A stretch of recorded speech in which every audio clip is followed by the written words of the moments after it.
उम्मीद एक ऐसी चीज़ है जो नामुमकिन को भी मुमकिन कर देती है। ये कहानी भी एक ऐसी उम्मीद के बारे में ही है। एक दिन एक लड़की ने अपने पापा से कहा कि चलो पापा, आज हम कहीं घूमने जाते हैं। पापा ने अपनी बेटी की बात मान ली और दोनों साथ में निकले। बेटी ने पापा के कहा कि पापा, इस बार मैं कार चलाऊंगी। पापा ने कहा अच्छा ठीक है बेटा, तू चला लेना। बाप बेटी दोनों निकल पड़े। बीच रास्ते में एक भयंकर तूफान आया और लड़की ने अपने पिता से पूछा, पापा अब हम क्या करें?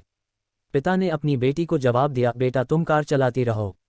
तूफान में कार चलाना बहुत ही मुश्किल हो रहा था और तूफान भयंकर होता जा रहा था। लड़की ने फिर अपने पापा से पूछा, अब मैं क्या करूं? उसके पिता ने उसे फिर से वही जवाब दिया, बेटा कार चलाते रहो। थोड़ा आगे जाने पर लड़की ने देखा कि रास्ते में बहुत सारे वाहन तूफान की वजह से रुके हुए थे। दूसरों के वाहन रुके हुए देखकर लड़की ने फिर अपने पापा से पूछा, क्या मुझे भी अपनी कार रोक देनी चाहिए? उसने ये भी कहा कि पापा, मैं बड़ी मुश्किल से देख पा रही हूँ। उसके पिता ने उसे फिर से कहा, बेटा कार रोकना नहीं, बस धीरे धीरे चलाते रहो। अब तो उस तूफान ने बहुत ही भयंकर रूप धारण कर लिया था, किंतु लड़की अपने पापा की सुनी और कार चलाना नहीं रोका। अचानक ही उसने देखा कि अब थोड़ा थोड़ा साफ दिखने लगा है।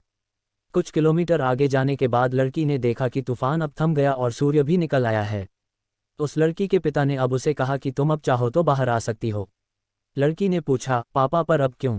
पिता ने उसे कहा कि जब तुम बाहर आओगी तो देखोगी कि जो राह में रुक गए थे वे सब अभी भी तूफान में फंसे हुए हैं।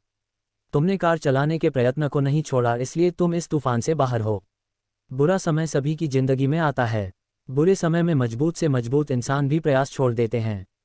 उस बुरे समय में हमें प्रयास कभी भी छोड़ना नहीं चाहिए। प्रयास करते रहने से जिंदगी में कठिन से कठिन समय गुजर जाएगा और अच्छा समय जल्द से जल्द आएगा। हमें निराश नहीं होकर डटे रहना चाहिए।